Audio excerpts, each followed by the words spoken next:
Hello, I'm a day late with a review of 1988's Tapeheads. Stupid, inane, vapid, mind rot, stench, pablum. That's alright. Well, what else can be said about Tapeheads? As it turns out, a fair bit. So I hope everyone is ready.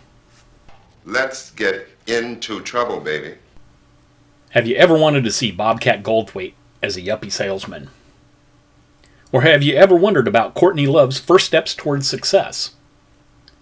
Perhaps you've wondered what would happen if liberal John Cusak ran into conservative Ted Nugent. Or maybe you've wanted to see two ninja bitches square off with butterfly knives and nunchucks. Or Fishbone dressed as a country band. Then this movie may just be for you. Tapeheads is an absurd movie about Ivan and Josh, two lifelong pals who are 4 years out of high school with nothing to show for it. Just how absurd is this movie? This absurd. Yes, you saw that right. A skateboarder did defy gravity there. Let's see what the movie can teach us about groupies. How did I look? Hey, my agent likes the picture. Hi, bud. Teach me to read. All about that literacy. The 80s were indeed a magical time. My baby doll.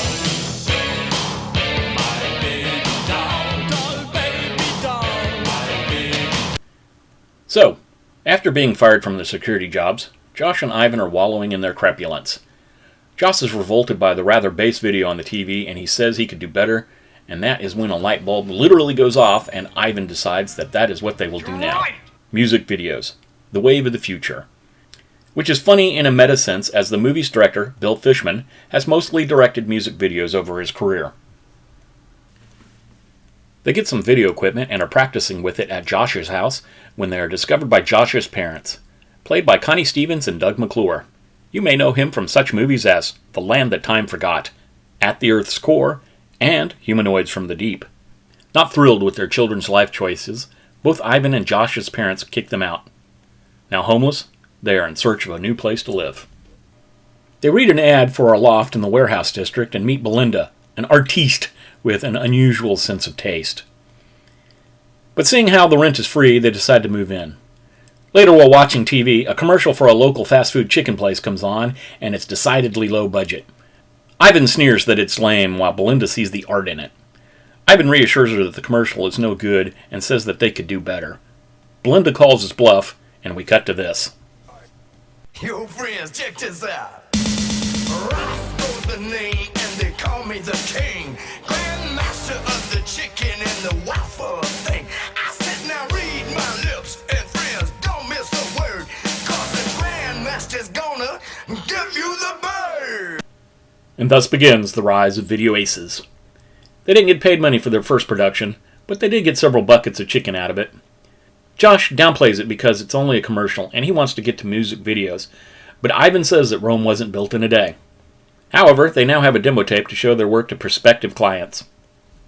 The following day sees Josh taping a pet seance while Ivan tries to meet with a variety of music people including Weird Al, Ted Nugent, Dougie Fresh, and finally has success with Mo Fuzz of Fuzzball Records. Mo has a sense about Ivan and digs his energy. He says that he will let Video Aces make a video of one of his up-and-coming bands, Cube Squared, on spec, also known as for free, and it could lead to bigger and better things. Mo also says that he needs the video by later that day as the band is about to go on tour in the Congo. Ivan agrees to this and we get to see what they do for no budget.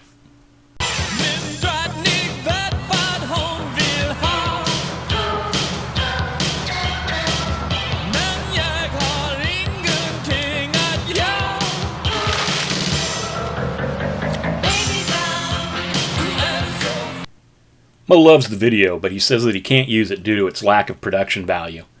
Ivan responds, "How much production value did you expect for no budget?" Mo then clarifies and tells him that production value means T&A. He says he's doing him a favor by letting him do another video for him and they have 3 days to do it. Once again, it's on spec.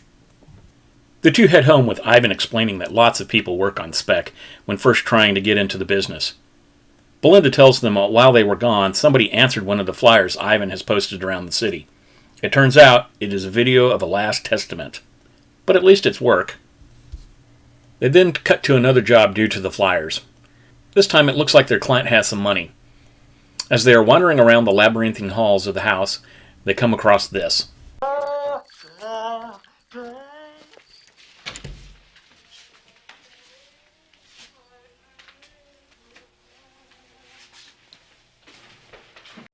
Unbeknownst to Josh and Ivan, they just witnessed a key moment to the rest of the plot.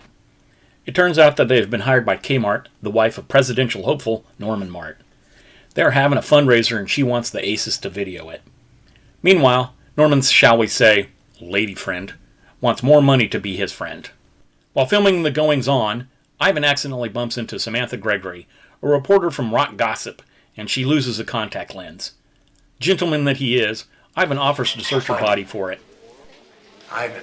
Samantha Gregory. Samantha Gregory. Yeah, you write for Rock Gossip. That's just a side gig. They're right behind me. Almost there. Find anything? No, not yet. Better take another pass. What's that on your hand? Oh, good eye. Good eye. There it is. Once found, the two chit-chat as she secretly takes pictures of the guests at the fundraiser. A bodyguard sees her and smashes her camera, and she is unceremoniously escorted from the premises. Norman's lady friend, unhappy that he isn't going to up her going rate, decides that extortion is the better idea and informs him of a videotape she has made of their extracurricular activities. He tells her that she is just going to have an accident, and six goons after her. Fleeing the party, she runs into Josh and slips her tape into his video bag before making a quick exit. Cut to watching their second video with Mo Fuzz. It has plenty of production value, which greatly pleases Mo. The Aces are pleased to hear this, as now they can start making some money. Mo says, "Yep, once you finish your trilogy." Ivan says, "On spec?" And Mo says, "Yep," and the Aces decide they have had enough of this BS and they leave. Later that night at home, Josh and Belinda flirt a bit while Josh is working on another video. And even later, Josh finds Ivan getting drunk and dancing to the music of their favorite childhood group, the Swanky Modes. Josh is tired of doing the little side jobs and wants to know when they're going to do the videos that they want to do. Ivan doesn't know when, he just knows that they need to try. The next day, while shooting a video for their new release, the Blender children throw out their latest director. Their manager says, "What do you want? I brought you the 7 best music directors out there," and the singer says, "Just bring me someone who'll push buttons." Samantha happens to be on set, and she says she knows just the guys. The Aces show up, happy for a paying gig. Ivan is a little nervous as he doesn't know how to drive the camera crane, but he tries to fake it. Everything goes well for a bit until Ivan drives the crane towards the stage and can't stop it and nearly runs over the band. The band and Samantha cuss out Ivan, who says they'll fix it in post. Later, while commiserating about the shambles of their video production hopes at a bar, Josh sees the Swanky Modes are there and wants to buy them a beer. Unfortunately for them, the bartender is very diligent about making sure the patrons don't drink too much. Close your eyes. Real tight, no peeking. Now recite the alphabet backwards, skipping all the vowels, and give me the sign language for each letter as you pass by. And you thought your bartender was tough. While the Aces are performing the test, the Modes leave, but it turns out at the same time, the news shows that the Blender children were killed by a falling Russian spy satellite while performing at the Greek theater. So now the video of the Blender children is quite valuable, as it is the only known video of the band. Which brings us to Samantha at the loft trying to find the video. She doesn't find the Blender children video, but she does discover the video of Norman Mart and his lady friend. However, she is discovered by Belinda before she can do anything with it. Samantha says she needs the Blender children video, and Belinda says she can't have it. Then it's game on. Game on! Game on! They're tough. Yeah?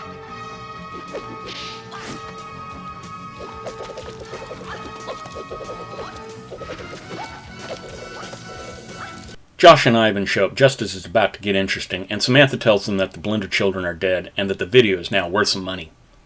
Ivan rubs it in her face a bit and then goes to make a copy of the video.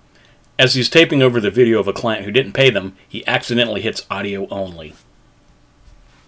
Half an hour later, they are at the RVTV studio for the premiere of the video. Martha Quinn of MTV fame is the VJ and introduces the music video. It turns out that Ivan taped over a funeral they did in black and white. Initially they are mortified, but as they listen to everybody else in the room swoon about how visionary it is, they start to laugh. Josh comes home to celebrate with Belinda, showing off all the business cards he received, but she is worried that the success will turn him into a greedy sellout like Samantha. Meanwhile, Ivan and Samantha begin negotiations of their own. Want your cherry? Power is happiness. The negotiations go well for Ivan, and later the Aces are being asked to direct a live broadcast of a Menudo concert. They agree, but first they have to attend the U.S. Video Awards, where they win top honors. Watching the TV, Kmart sees the Video Aces and says to Norman, "Aren't those the guys that taped the party?" It occurs to him that they may have his lady friend's tape, and he calls in his goons to have them chase down the Aces for him. After the Video Awards, the Aces go to their favorite bar, and much to their surprise, they find that Swanky Mode's playing. Josh decides to offer them a job and have them perform on the Menudo broadcast. Ivan pays for the Mode's drinks and leaves them a card. Heading home, Josh is psyched and says that their master plan is finally coming to fruition. Back at home, Mart's goons have snuck into the loft to search for the tape when they are discovered. They say they are a band called the Hitmen and need to make a video. Josh isn't interested, but they offer $100,000 and Ivan talks him into it. Josh says they will make the video tomorrow before the Menudo concert. Ivan sees them out and Belinda comes in to see Josh. She is aroused by his passion and decisiveness. He says it's the Modes that have got his blood flowing, and she asks if she should go get her diaphragm. Before you know it, Ivan is back with some people he met downstairs, and it's party time. The next morning, the Hitmen arrive to do their video. They have some of the other goons sneak in through the back window to look for the tape while they make their music video. Soon they find the video and call it a day. Meanwhile, Norman Mart is having a bit of a press conference when Samantha shows up and says that she has heard that he is into making videos. She tells him that she has seen some of his work and found it quite provocative. They move back to his office where they can more freely talk when the Hitmen show up with the lost tape. Only it turns out to be the real Blender Children tape. Samantha tells him that he has 24 hours to pay up and leaves. Back at the loft, the Aces are finalizing details for the satellite hookup for the concert when the Modes show up.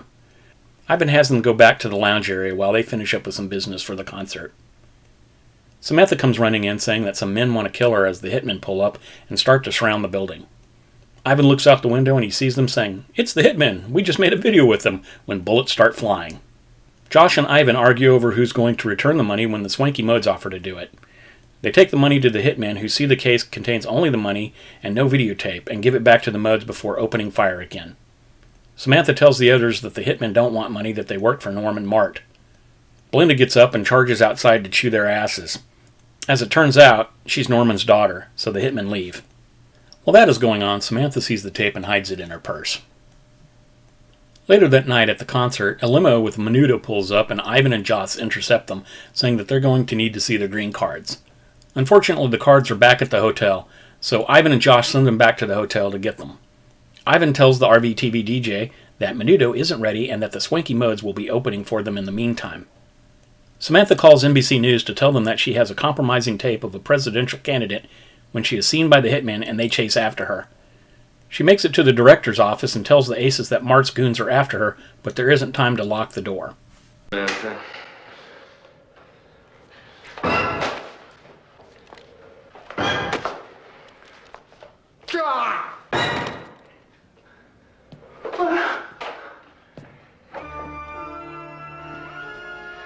Blackmail is not for the novice, Miss Gregory.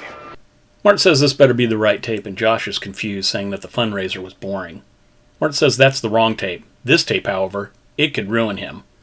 Josh says, well, let's make sure that this is the correct tape then. Josh puts the tape into a satellite uplink and broadcasts it at high speed across the world.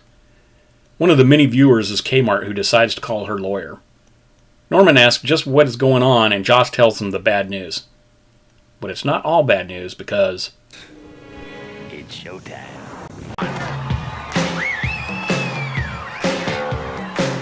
Atención, damas y caballeros, atención.